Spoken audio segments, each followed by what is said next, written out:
Welcome to this new segment of the podcast called While the S.E.C. Sleeps.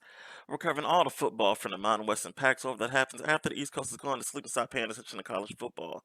And today, we're going to cover what's going on at the namesake of this podcast at the University of Hawaii and the Braddahhood.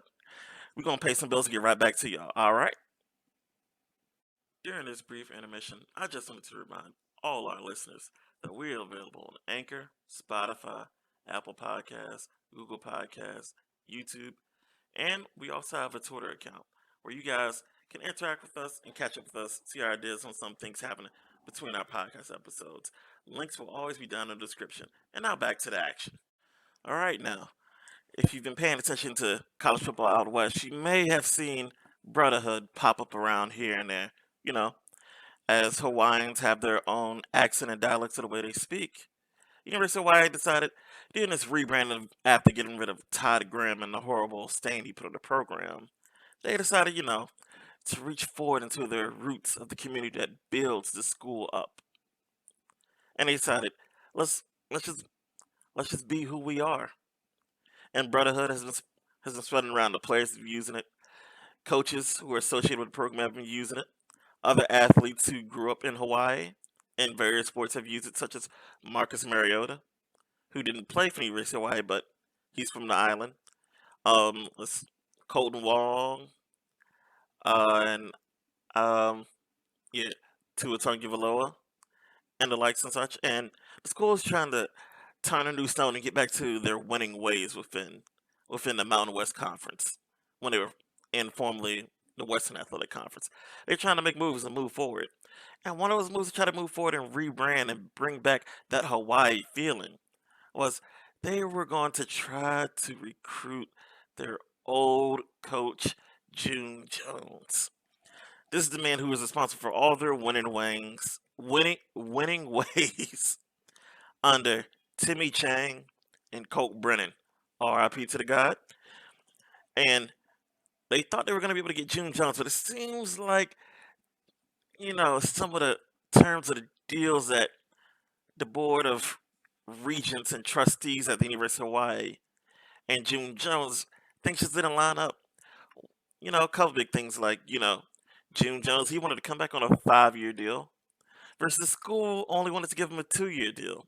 So that's a big difference in years and contract length. 2 years and 5 years doesn't seem that long to most people, but in terms of, contract structure, that's a very big thing. And June Jones wanted to coach a team for a long time and rebuild it and have that time to do it.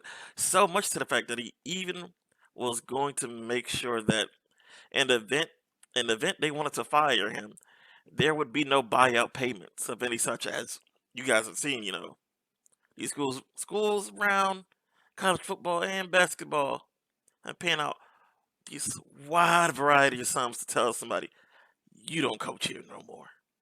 And June Jones was willing to get rid of that, being like, hey, I want to be here. I want to do the things I want to do here. One of the most important things for any head coach to do the things he want to do, he got to make sure he gets the guys who gonna follow his lead and do what he says. And, gives them that great feeling and can just, these lieutenants who follow the general. But unfortunately, University of Hawaii didn't want to do that. They didn't want to allow June Jones to fully pick his own staff top to bottom.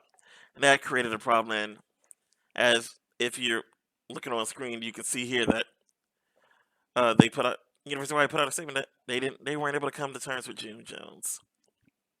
That's very unfortunate. But they did go back to the heyday under June Jones. And they decided, why not go with the man who was on the winning ways? The school decided to bring back the one and only Timmy Chang, one of the gods of college football. Some people may even call him the god over Colt Brennan. That's up for debate. I have a certain affection for one Colt Brennan, for the way I saw him growing up, watching him on TV playing versus Timmy Chang. But Timmy Chang, he's got a lot of records. Number 11 in passing touchdowns. Number 2 in passing yards for a career. Number 4 in completions for a career. And no one else in college football history has dropped back and attempted more passes than Timmy Chang, point blank period. And this is a man who's come from a pretty good pedigree. You know, put up all those stats and did great things while in college. But you know, as things always go, NFL's a hard place to make it. You know, he spent a couple years bouncing around different practice squads from the Eagles to the Cardinals. Then this is back a while ago, kids. So y'all might not know about NFL Europa. He got sent over there overseas. I think he played with the Rain out of Calgary. Calgary Rain. I can remember, but he was in Europe playing football, American football. It used to be a thing. Trust me, if you didn't know it was a thing, just trust me. Look it up. NFL Europe. It was dope. It was spring football. But went there, then tried to come back, do the CFL, and everybody always thinks, oh, you can't do the NFL, just do the CFL. It's a different brand of football as well too. Take some time to learn. And he didn't work out there. So Timmy Chang, he decided he wanted to eventually become a head coach. So he started working. He spent time at SMU, Jackson State. Shout out to Coach Prime. And then for the past 5 years, he's been the wide receiver coach at the University of Nevada. So he's got a very good understanding of the passing game, the same way he used to orchestrate it back at Hawaii. So this is a man who knows what he's doing, and I feel he knows what he's doing as well. And seems like the community surrounding Hawaii is also pretty excited for him to come back as well. You have the former coaches of some of the high schools coming out and feeling great about what Timmy Chang's doing. Everyone's excited to bring him back to that Braddahhood. And everyone feels like this is a good move to turn this program around from the depths of despair that Todd Graham brought it to. And I feel this is going to be a good thing. Hawaii is going to be back to being the big, great Hawaii. And especially considering Timmy Chang did spend some time being a graduate assistant under Jim Jones to learn how to coach. So he may bring back those winning ways of the mid aughts or 2000s, as some people like to say. He can bring back those winning ways. And University of Hawaii is looking to be on the up and up. But turning the corner a little bit away from the Mountain West, I'm going to talk about something very briefly in college football, and it's the one thing that's been dominating the whole offseason, and that is the transfer portal. The S.E.C schools right now currently dominating the top 10 rankings according to 24/7 Sports of pulling in different different players from these other schools. But the only problem is SEC is sort of cannibalizing itself. SEC is just taking SEC schools are just taking players from other SEC schools, and it's getting a little crazy, getting a little crazy to the point that you, Bama they pull their third team All American cornerback Eli Weeks from LSU. Everybody's like, what the fuck? How they do that? Then they get the starting running back from Georgia Tech. And it's like, how are they doing this?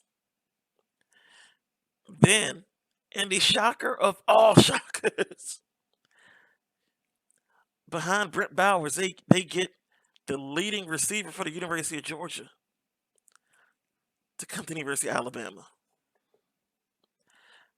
It's probably one of the craziest things I've ever seen be pulled off. Not just taking players from the rival schools, it's like you're taking their best players. The absolute best. Like the team that just beat you in a national championship, you just took their wide receiver. It's like when the confetti was falling, I guess Nick Saban was in his ear saying, "Yeah, you see, they ain't really passing you the ball like that. They must have run the ball at Georgia. Come over here. I can get you right. This Nick Saban, baby. We got Bryce Young. He gonna sling that rock. We passing all down, every down. You can get 2,000 yards, like Williams and Meacham did. You can get all the yards. I'm just assuming that's what he said, but this is This is just some craziness. Some craziness. And still consider that. Even with Eric Rick's leaving, LSU is still number one in the transfer portal. Because they've been getting guys coming in. Apparently people want to play for Brian Kelly. But in the rankings, how on they ass is Lincoln Riley in USC? And this is just the kids who's getting transferring. A decent amount from the University of Oklahoma. This is the kids who getting transferred. This is not even accounting for the amount of incoming freshman recruits who were going to commit to Oklahoma, but then switched their mind and was like, "We're going to USC, baby." So the transfer portal has been a wicked case, and two and the two top guys ranked were Eric Eric Eli Weeks. I'm butchering his name, and Quinn Ayers. Those are the only two guys that are like, oh, these guys are 5-star transfers. These are the guys that they transfer, they make a difference. Eric Ricks from LSU to Bama, and then Quinn Ayers, C.J. Stroud came alive and was running that Ohio State offense to a T. So Quinn Ayers left Ohio State, was like, why not go back home to Texas, baby, to the University of Texas, get in that Steve Sarkisian offense where he can air that ball out and get it moving. Same offense Bryce Young is currently running. So some interesting moves have been made in the transfer portal. Things are looking good, but there's so many things that can affect teams moving up and down. Because like right now, Ole Miss is number 3 in the transfer portal as far as the rankings go. But things are looking a little shaky. That seems that possibly Lane Kiffin might leave Ole Miss, end up being a new coach of the New Orleans Saints. So that could affect that whole transfer portal movement as well. But well, I'll end things off with this. Gotta look to the Mountain West, see how the Mountain West stacks up in these transporter rankings. And the highest ranked Mountain West team just so happens to be Utah State. They might make a run and become kings of the Mountain West. Who knows what could happen? I mean, Jordan Love was there and was racking up. They may have found their next Jordan Love. Um, as far as teams in the Mountain West being ranked, Wyoming's the lowest. And I mean, earlier this month, their coach was saying, "Hey, we're looking for a good veteran quarterback who's played a lot of snaps. We need a QB, and we know all over getting that through the transfer portal. If you want to play QB, Wyoming's open. We'll see what happens there.